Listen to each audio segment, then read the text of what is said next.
Good afternoon, ladies and gentlemen, and a warm welcome to the National Training Agency's webinar series. As this is our first episode of 2022, we extend all best wishes for this year. And if this is your first time joining us, welcome. I am Anisha Currit-Walcott, the NTA Senior Coordinator of the Tobago office, and it is my pleasure to serve you as moderator for this afternoon's session. Today, our 16th episode features Mrs. Tenisha Brown-Williams, who will be discussing the future of tourism education and skills. At a time where the world faces increased uncertainty and tourism-based economies continue to be challenged, the Tourism Organization has given a positive outlook about the Caribbean's tourism industry.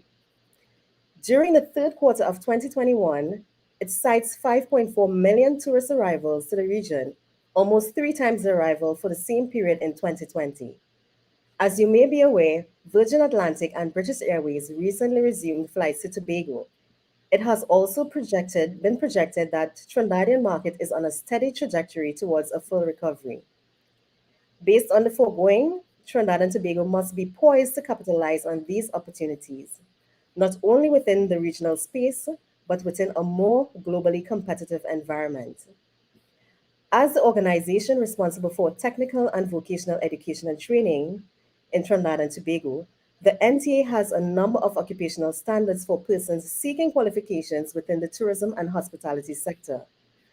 Notwithstanding the availability of these qualifications, tourism, like many other industries, has had to pivot and reevaluate its business strategies, risk mitigations, and partnership opportunities to ensure long-term sustainability. And this webinar seeks to discuss the changing face of tourism education and the complementary skills required. Without further ado, I am delighted to introduce our presenter, Mrs. Tenisha Brown-Williams, who is a senior tourism professional with over 20 years' experience in tourism development projects at the national, regional, and international levels. She has lectured at various institutions and is currently completing her PhD in governance with a focus on tourism at the UE St. Augustine. She defines tourism as being more than just a job for her. It is a passion. I now hand you over to Mrs. Brown-Williams. Thank you, Anisha.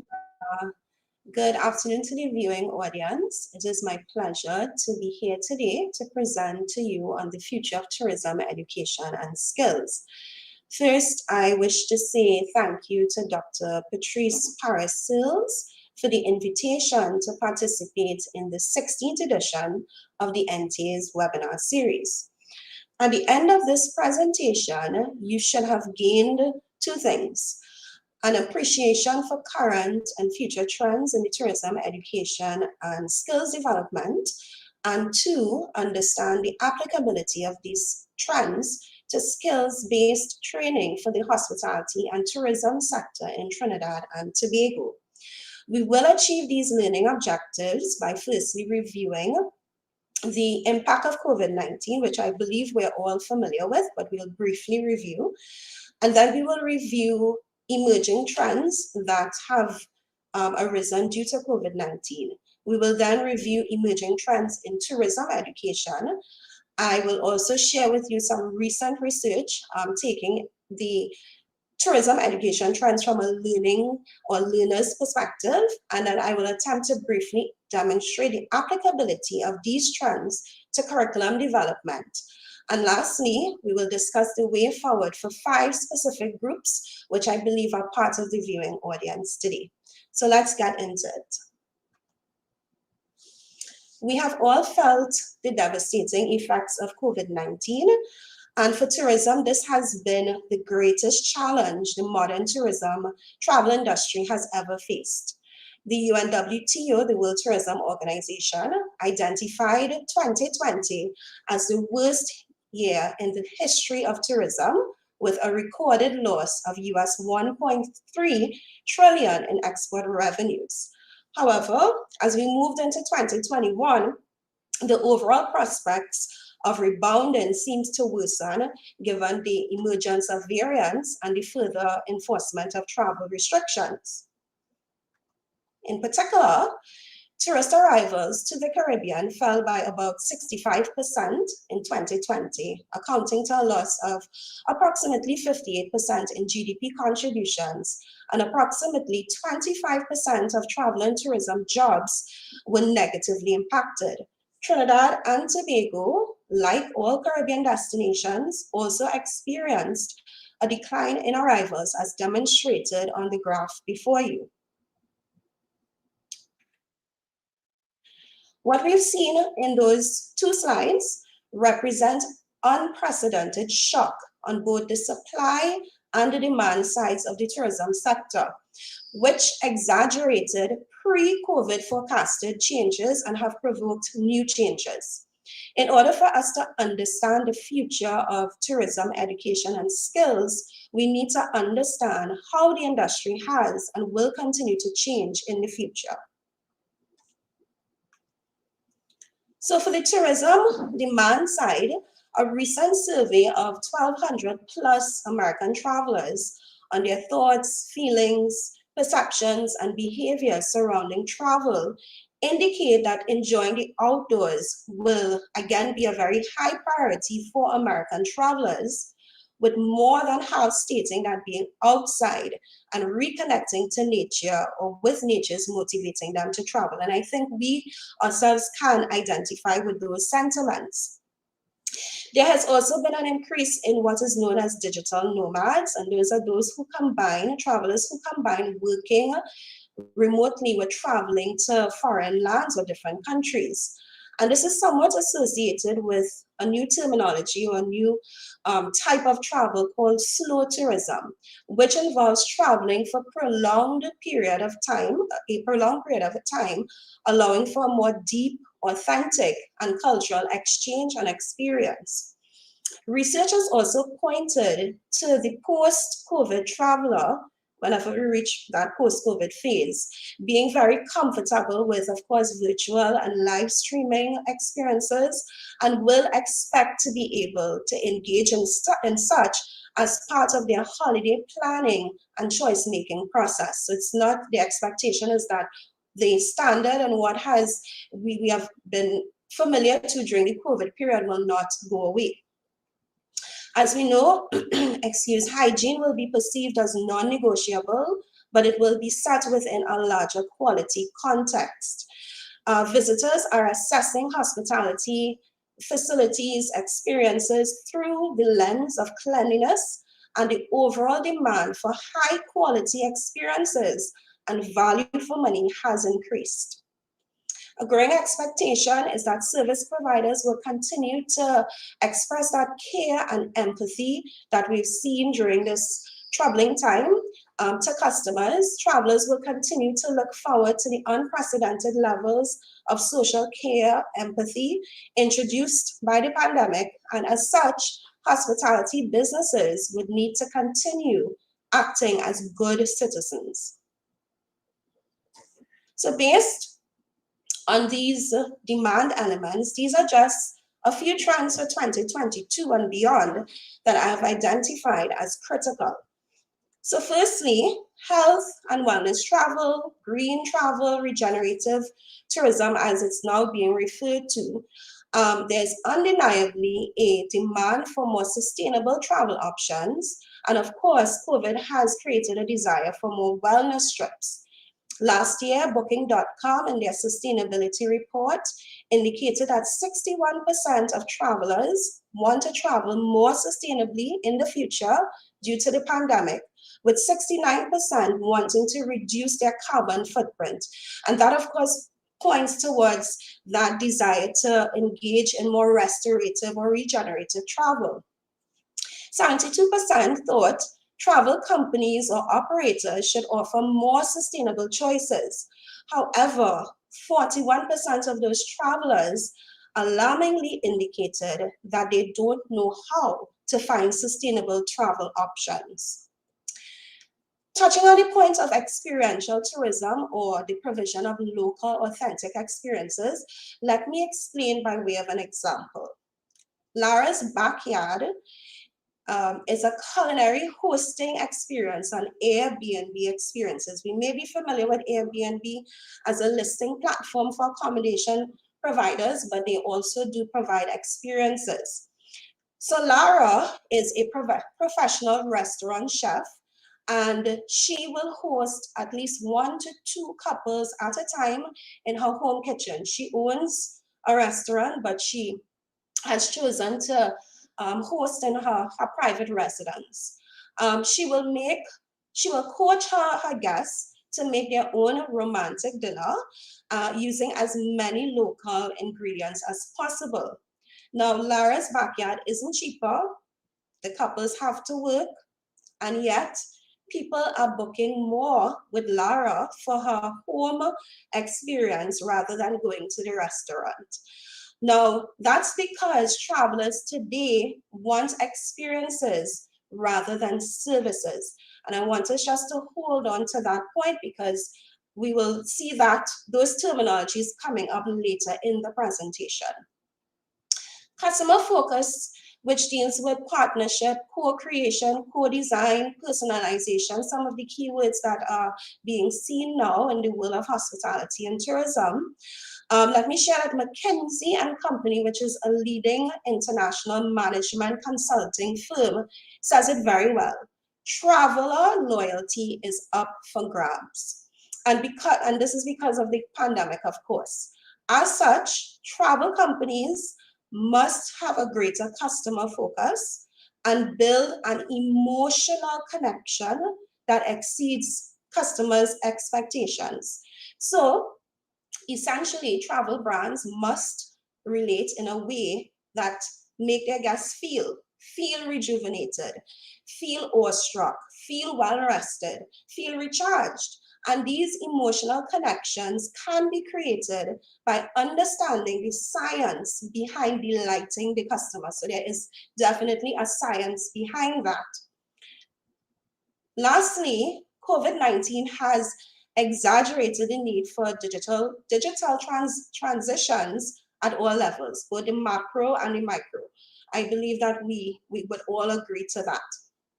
And of course, at different customer points. Now, there is increasing research on smart tourism and the intensive use of ICT-based tools to support the decision-making processes for destination managers, planners, etc., to enhance the interpretation of tourist sites and overall to enrich the tourist experience. The smart tourism concept, however, does not only pay attention to the visitor needs, but also stresses that these ICT-based tools have to also be incorporated within the local community, in that the local community is knowledgeable of such and can execute the same. These trends must be considered within the tourism value chain, which is before you. And it's essential because, of course, within the value chain, products, services, experiences are being prepared. And these products and experiences must meet current and future traveler needs. And this is where we pivot our conversation on what is now required for the development of a robust hospitality and tourism workforce. But before we transition, let me draw your attention to the complexity of the tourism sector.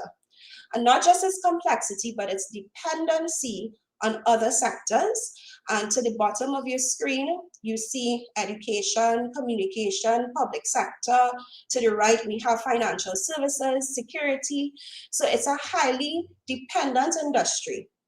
So when we talk about education and training for tourism, we also need to consider what is needed in other supporting sectors for the destination to be competitive.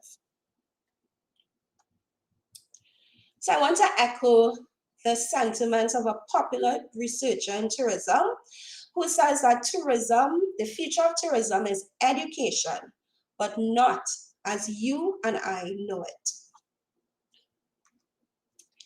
The World Economic Forum back in 2018 identified a range of skills that we needed for the future, for the jobs of the future. This is 2018. Today, in 2022, these skills are not just trending, but they're essential. Now, interestingly, the 2018 report stated that by 2022, no less than 54% of all employees through all sectors will require significant and upskilling, specifically in new technologies and their use in analytics. I guess the World Economic Forum had some insight into the COVID and what would happen after COVID-19, or what is happening rather. So more so, those skills such as creativity, originality, initiative, persuasion, and negotiation were identified as trending in 2018. Now, if you look at what is happening on the right side of your screen, and those skills that are not, they're still important, but they are declining in importance. Items such as memory and verbal skills, just the pure management of personnel, quality control, and we're going to talk about what replaces those items in importance as we go along.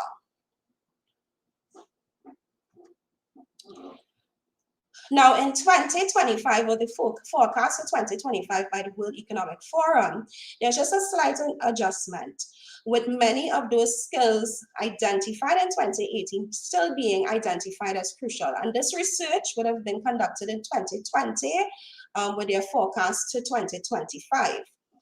However, I want us to pay attention to the fact that there is increasing emphasis on transversal skills, of course, such as resilience, flexibility, leadership, problem solving. And this, of course, is of no surprise given the shocks that the pandemic has caused. Additionally, the Organization for Economic Cooperation and Development suggests that persons with both technical and cognitive, non-cognitive skills would be favored. And when I speak about non-cognitive skills, just for clarity, they refer to skills such as being open to experiences, being self-disciplined, focused, conscientious, etc. So these are things that we want to take note of, and then I'll tie it in together shortly. This graph further emphasizes the top 3 skills in terms of the significance, and we see critical thinking and analysis being at the top in terms of increasing importance. We see problem solving and self-management. Notable is the decrease in the importance of physical abilities as opposed to the increasing importance on mental and emotional abilities.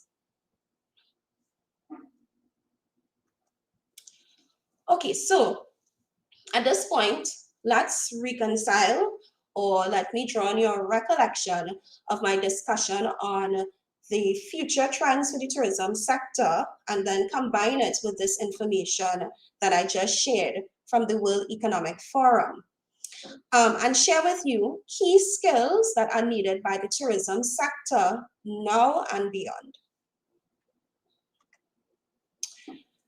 So the emphasis on soft, transversal, non-cognitive skills are required more than ever in teaching and learning for the sector. You would recall I mentioned that there needs to be a connection on an emotional level with visitors and guests, and a greater customer focus overall.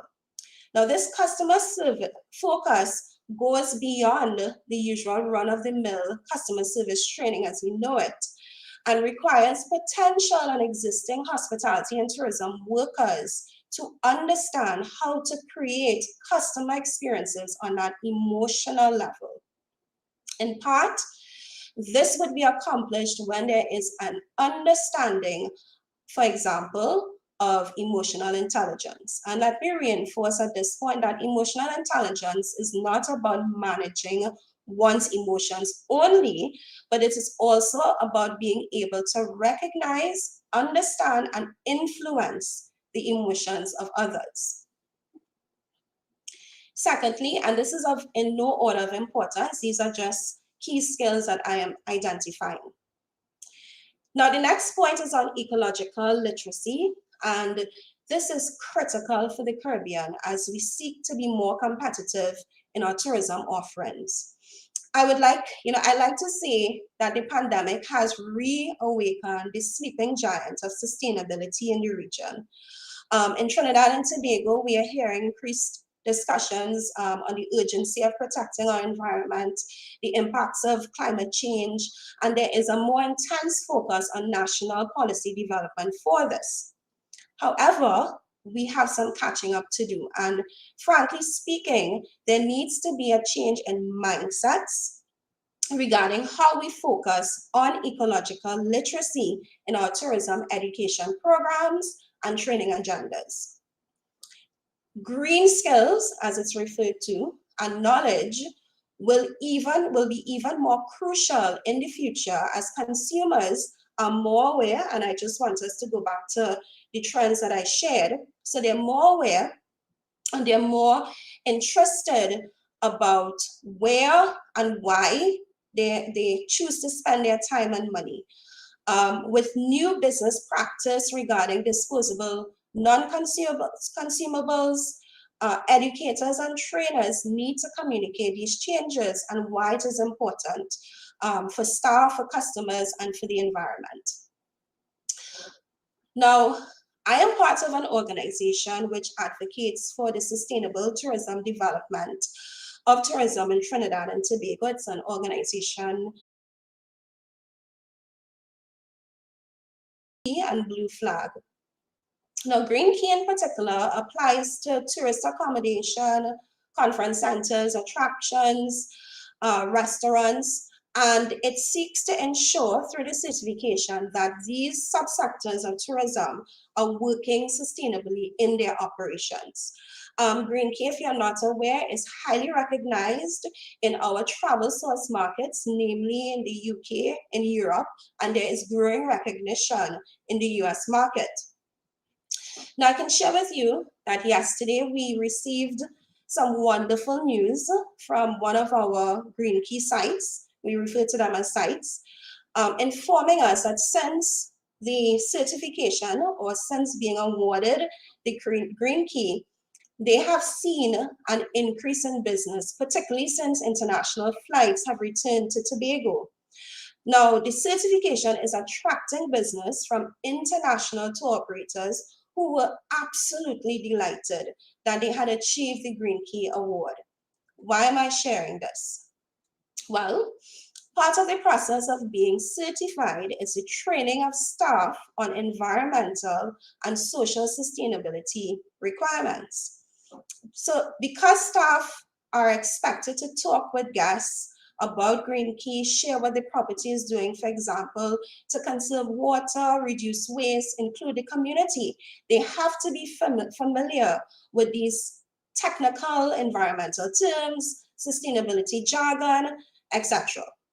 So through this Green Key intervention, they are learning, and the owner is able to engage with the international tour operators at a particular level now in terms of the jargon and communicating what he's doing on that environmental level. And that is now bringing increased attention to his business. Now, beyond the efforts of a small NGO like Green TNT, it is critical to incorporate ecological literacy in the teaching and learning of tourism. For example, the executive chef, the sous chef, the line cook, the prep cook must know if their ingredients were sustainably sourced. And that is it organic? Is it climate friendly? Is it non-GMO? Is it ethically grown? These are some of the questions travelers are asking and will continue to ask going into the future.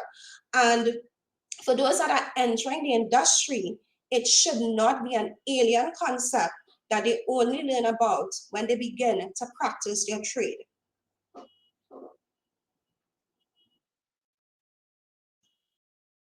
So again, because the shift is towards experiences, a critical skill and competency that has to be fostered in the physical or virtual classroom or training room is being able to identify an issue, generate an idea, and implement a solution. It's about getting learners to rise to the challenge of thinking outside of their comfort zones.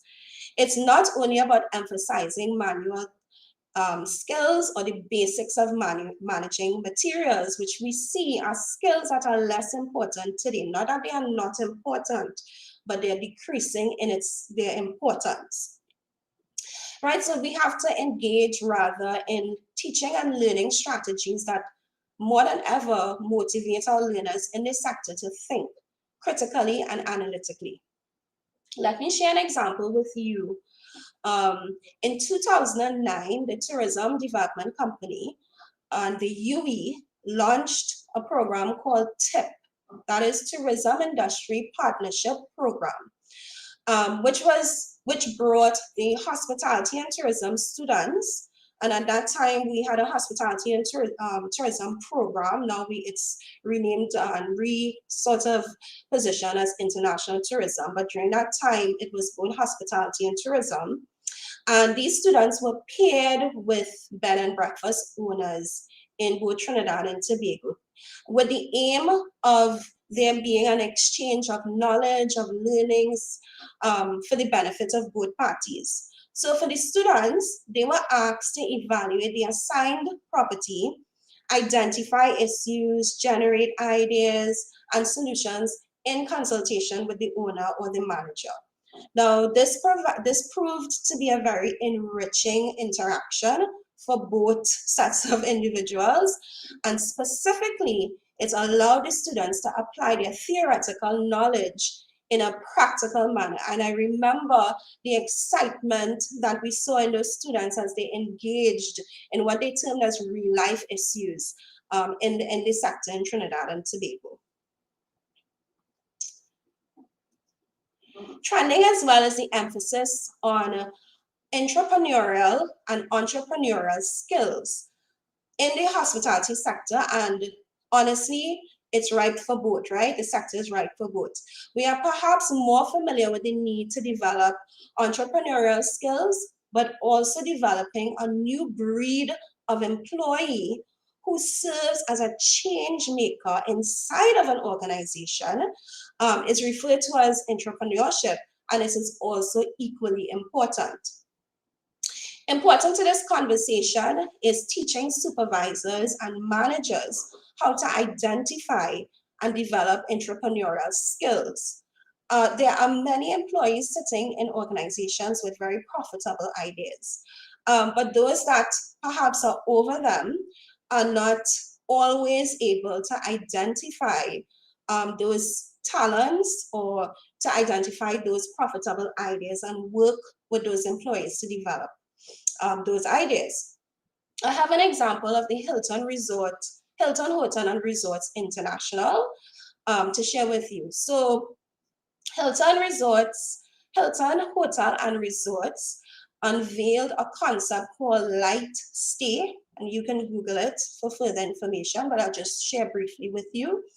And this is a program, an actual app that calculates the hotel's environmental impact.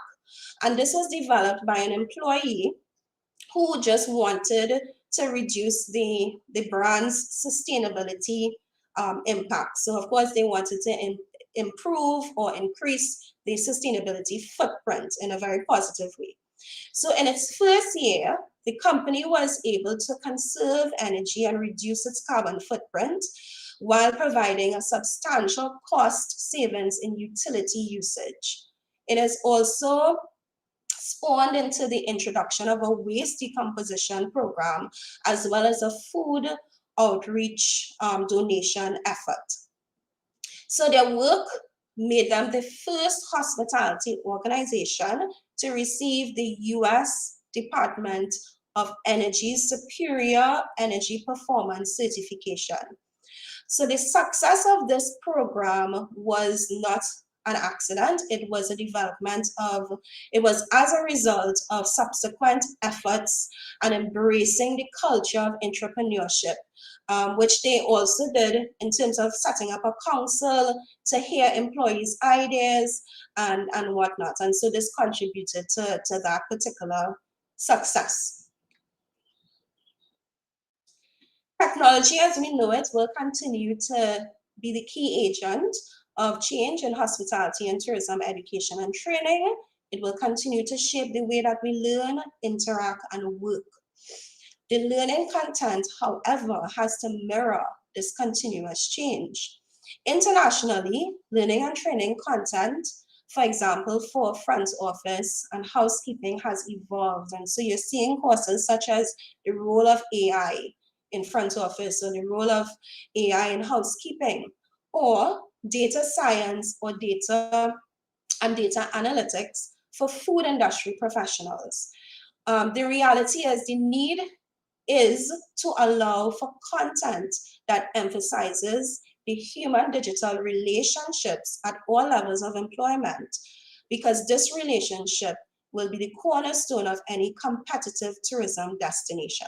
And I want us to throw our minds back to the conversation on smart tourism destinations. Last but not least, technical skills are still very crucial, and I mentioned travelers are more discerning of quality, safety, overall value for money. And due to the pandemic, this is a bit of humor here, but due to the pandemic, some of us have become self-taught chefs, right? We've looked at hundreds perhaps of YouTube videos, we've gone to websites, and we experimented with meals. And so now that we can go out again and enjoy a meal, we expected to meet and exceed our DIY ability, right? And we may be familiar with the expression, I could cook this at home and it would taste much better. If you're an Airbnb host, for example, you may have learned how to stage a room properly for a guest, make a bed that mirrors what you see in a traditional hotel. And so when you visit another hotel, another Airbnb property, you demand the same quality experience and more. And so education and training still has to be informed by theories, frameworks, concepts, and we must continue to make connection to other relevant areas of knowledge.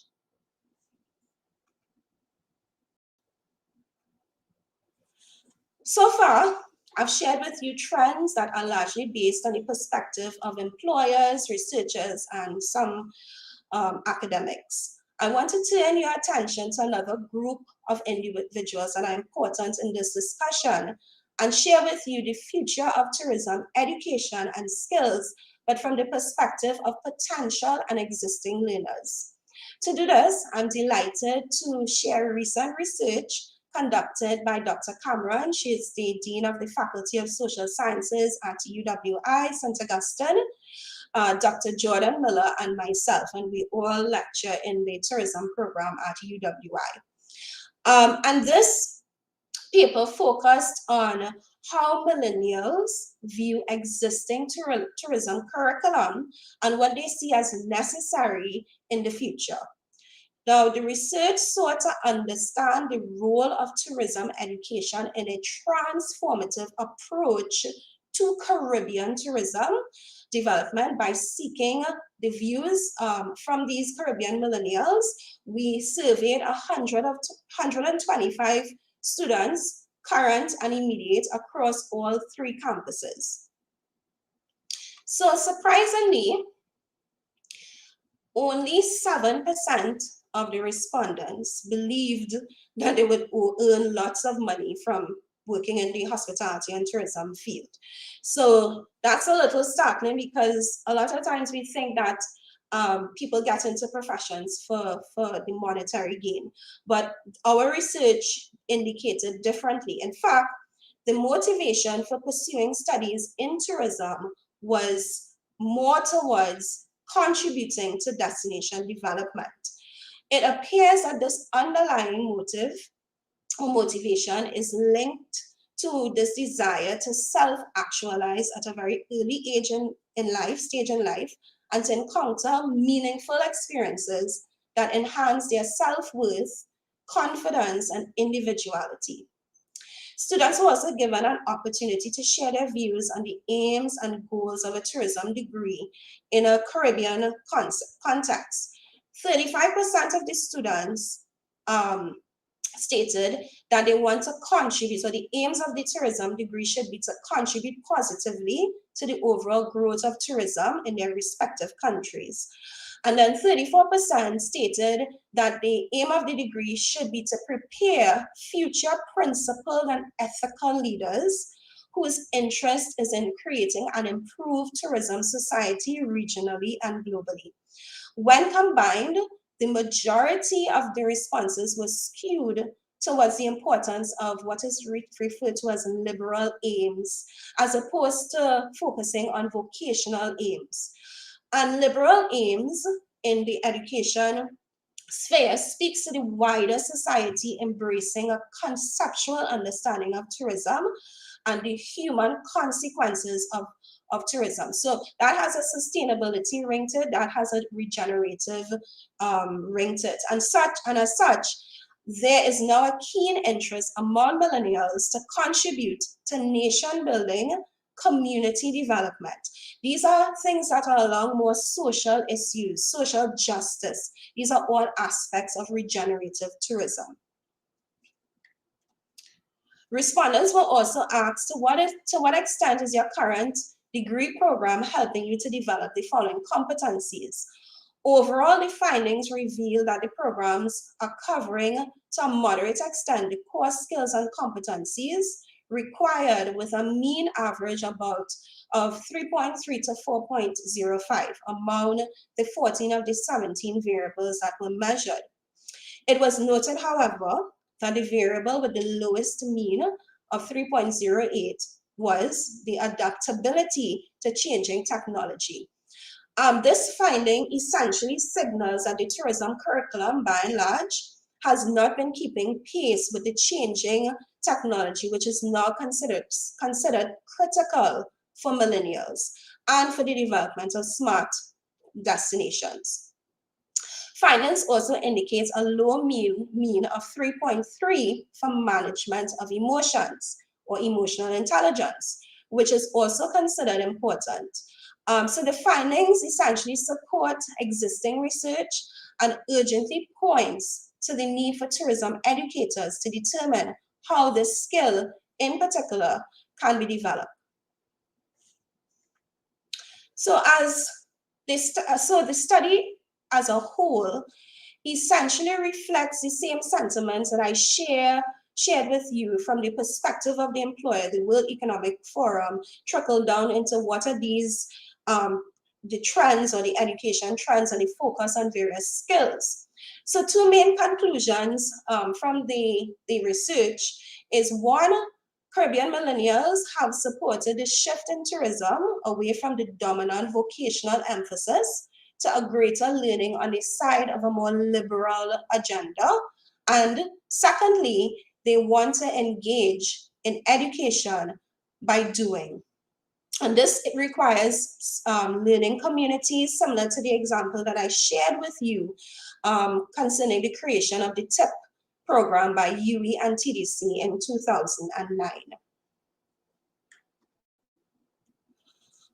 So I'm coming down for a landing, but I know this study focused on students in an academic institution, and perhaps you may question the transferability of those findings to those in a technical vocational learning institution.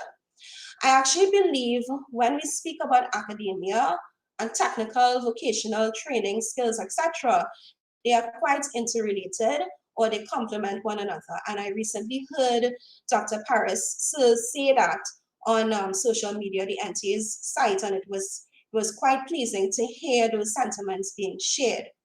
Because the chef, for example, needs the practical, technical knowledge to make the best meal, the best dish. But he or she, like Lara, the restaurant chef that I shared that is listed on Airbnb Experience, that person needs that academic knowledge that deals with the psychology of the consumer behavior, to understand how to go past basic expectations.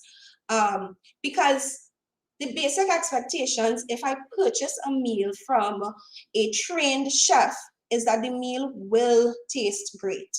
What may be beyond my expectation is how the chef interacts with me by using his or her trade, where I have the best experience or the best time of my life, and to a measure that requires academic learning and academic knowledge.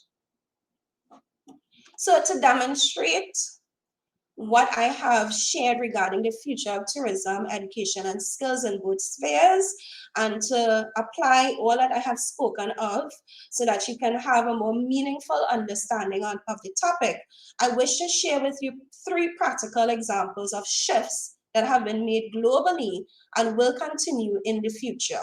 So the first example I have is a course on housekeeping, which will usually focus on developing a basic understanding of housekeeping and introducing some key concepts.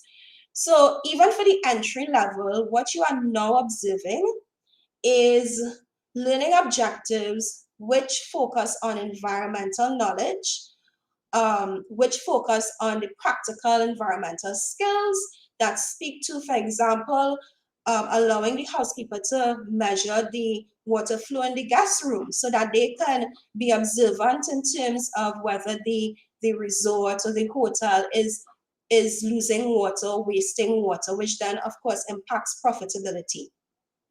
Right, so that's one example. And then content is also reflecting learning objectives, not just to identify challenges in the inventory control as you see under objective or goal 2, but how do you use the technology to address these or solve these challenges. And so that's an example of the sorts of shifts that are happening in terms of content in the curriculum.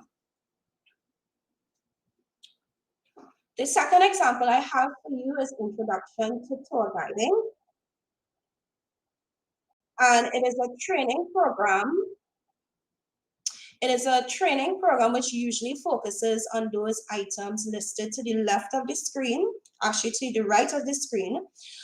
Yeah, sorry, to the left of the screen. And usual things of how to prepare tour itinerary, safety, which is a critical learning for any person who's getting into the sector and so forth. But persons becoming tour guides now on an international level are getting exposed to critical content such as group engagement strategies. So outside of just customer service is how do you engage in groups effectively. The art of storytelling, and we know storytelling and the concept of storytelling for marketing and so forth has increased overall. How to create customer services as opposed to how to deliver good customer, or how to create customer experiences rather, as opposed to how to deliver good customer service.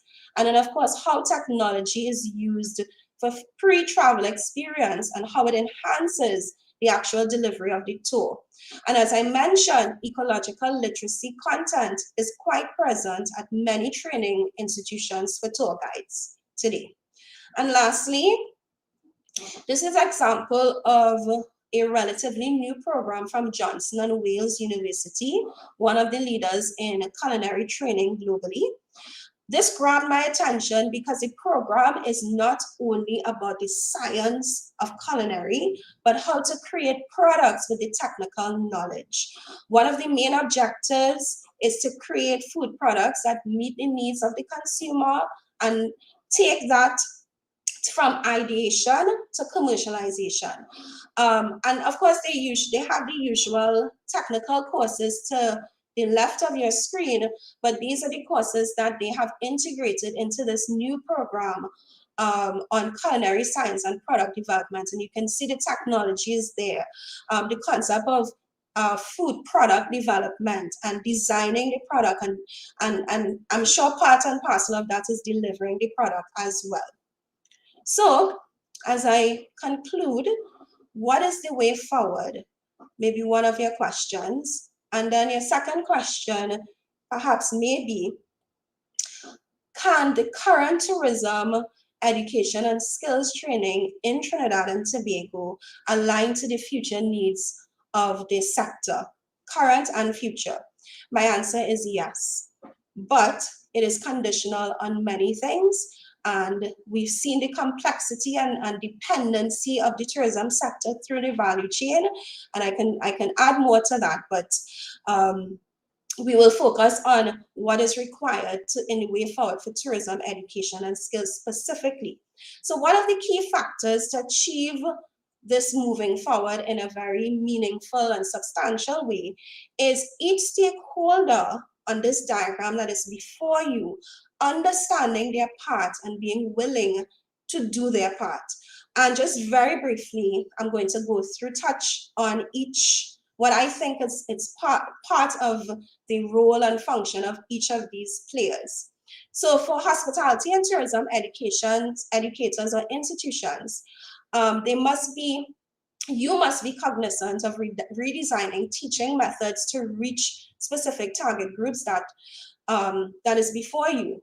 Today, you should not be working with a program outline or a course outline from 2010, or I even dare to say 5 years ago. 20 is crazy. 10 years ago, or even 5 years ago, those program outlines perhaps definitely needs to be reviewed. So educators also need to consider the types of jobs which students are being prepared for and which are being expressed or expressed, what employers are demanding for. So you can't create programs and content void of that knowledge. So moving on to employers, the underlying motivation employers is not high salaries, as you've seen in the research. One may expect that it is, but as the research says or indicates, it isn't.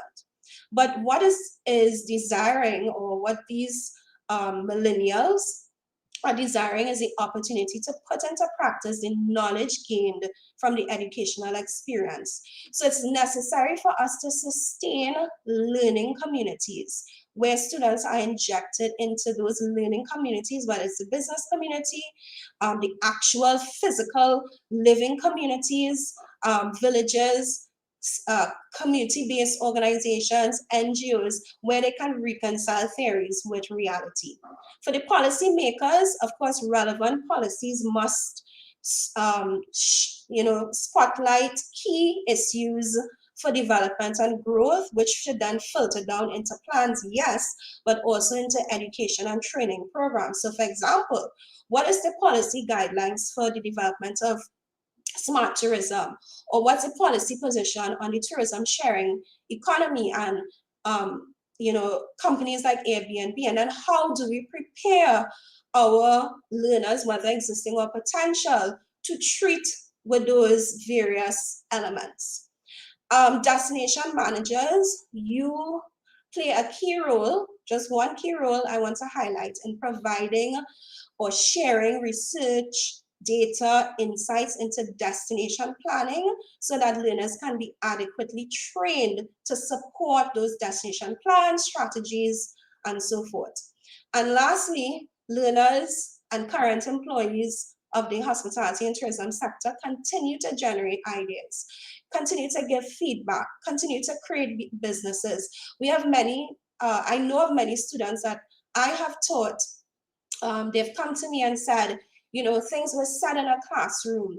I may not have been going along a particular business line, but something that you said, and one of the other lecturers said, prompted me to get into a particular business. And there's one particular student who is doing excellently because she dared to go beyond. And so I want to just encourage those learners, perhaps that may be in the viewing audience.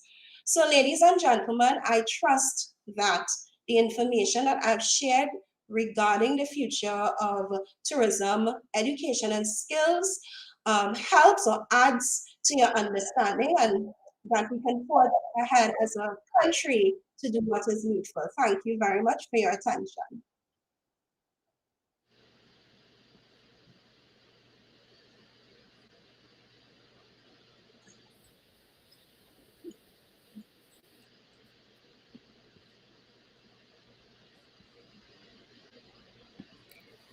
Thank you, Mrs. Brown-Williams, for a most engaging and insightful presentation. At this point, we open up our question and answer segment and invite our audience to participate. We will endeavor to address as many questions as the remaining time will allow.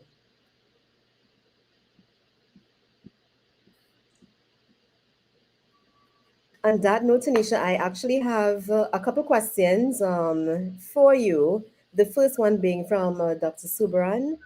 What education initiatives can be introduced to develop the potential of hiking and camping in Trinidad and Tobago? Well, when we talk about hiking and camping, and those who lead a hike experience or engage in leading a camping experience, they can fall within the section of tour guides or tour operators. And as I mentioned in the presentation, it's important that, yes, they be trained in those technical skills. So, of course, safety is quite important if you're venturing into particular terrain. But also important is how do you, again, create that customer experience, and then how do you interact with that the natural setting responsibly.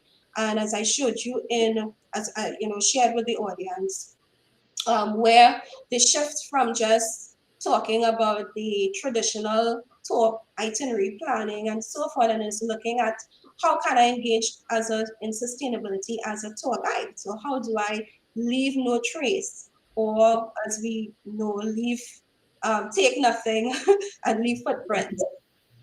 So that's also key in when we're talking about what is needed for developing the skills, even within the hiking and camping space. Okay, thank you. The other question was it's with reference to that Green Key certification you would have spoken about, and that quest for unlocking sustainability through awareness and knowledge transfer within the hospitality and tourism industry. The question is, can the communication and training modules, perhaps a tailored version, be available to other interested citizens on the island of Tobago and by extension Trinidad? So that question would have come obviously came from someone in Tobago, Miss St. John Small. Okay, are we referring to the Green Key criteria? Perhaps that certification, the criteria for Green Key certification, if it can be shared, well, if the communication and training modules can be tailored to meet the needs of other interested citizens. Or I that know that there would have been a certain target group, but what about other persons who would be interested in capitalizing on this certification? Well, the certification is primarily focused on the accommodation sector, tour guides, sorry, the accommodation sector, the restaurant sector, conference centers, etc. Right? So it's not really for the general public. Okay. Um, However, it's a great question because if we're talking about getting for example, accommodation sector involved in environmental sustainability, we have to understand that there are certain technical challenges. There's a lack of know-how in particular areas, and when we sit and we go through the criteria with these stakeholders, what we also do is try to educate. And as I said, it's an intervention that is not enough. So it means that training institutions should take templates like the Green Key criteria if you are tailoring content for hospitality and tourism, training for hotels, whatever your program is, and use the criteria to then develop your course, your program outlines, your course content, so that it mirrors what is actually happening in the industry and what is required on the ground, and that is critical. Yes, certainly. Okay, you would have also spoken about the ecological, I believe it was the ecological Literacy. literacy. Because in an era marked by global environmental crisis, which you would have spoken about, what kind of ecological attitudes, skills, and competencies tourism education should provide to this section of the workforce? Yeah, so I did mention um, technical knowledge, right? So it's not sufficient just to understand that it's a good thing for us to be environmentally responsible. Mhm. What does that mean? And again, um, in the context of let's say a tour guide, Yeah. if you're training a tour guide, and of course he's engaging in a tour in a forested area, let's say the main region Tobago, he has to understand. He may not be an in-depth, let's say, botanist or naturalist, but you have to understand things that are important to the natural landscape of Tobago. So it means learning key scientific terms, having the scientific knowledge behind it, and being able to communicate it in a way that is understandable to your audience. So when we talk about ecological literacy, um, we're talking about what does a destination have that is natural, that needs to be sustained. We're talking on a context of let's say a hotel. What are some of the environmental measures? So it's not sufficient for maintenance alone, because a lot of times you hear that yes, we do environmental initiatives, but the maintenance person not present right now, so we can't say Yeah. X, Y, and Z. But no, the housekeeper should at least be able to tell me what are the chemical cleaning solutions that Mhm. using. Give me a little bit of insight. And if you understand, is it harming the environment? Is it not harmful to the environment? And we should have that level of dialogue. I'm not saying for a housekeeper, if it's the executive housekeeper, obviously he or she will have more information. But on that level, because when they interact with this new traveler, they may be asked those questions, and it should not be that they cannot, it's totally foreign what the traveler is asking. So in terms of the technical terminologies, the implementations of certain practices on the environmental sphere, they need to be aware of those things. Certainly. Thank you so much for that. Okay, ladies and gentlemen, we have actually crossed our time by 1 minute. And on that note, we have come to the end of this webinar. To Mrs. Brown-Williams, we appreciate your insights on the future of tourism education and skills, as tourism industry continues to be a significant contributor for many Caribbean economies. The concept of business as usual can no longer be part of any organization or individual's thinking, so we must readily adapt for future tourism requirements. To our loyal audience, your unwavering support of this webinar series and commitment to advancing TVET and skills training and education continue to be appreciated. Please be reminded that you can view this presentation and all previous webinars on the NTA's YouTube channel, and we encourage you to subscribe to our channel and share these webinars. If you wish to send us feedback or suggestions for other webinars, send us an email at webinar@ntatt.org. That's webinar@ntatt.org. Until next time, I am Anisha Karut-Walcott, reminding you to exercise all safety and sanitation protocols and wishing you an enjoyable afternoon.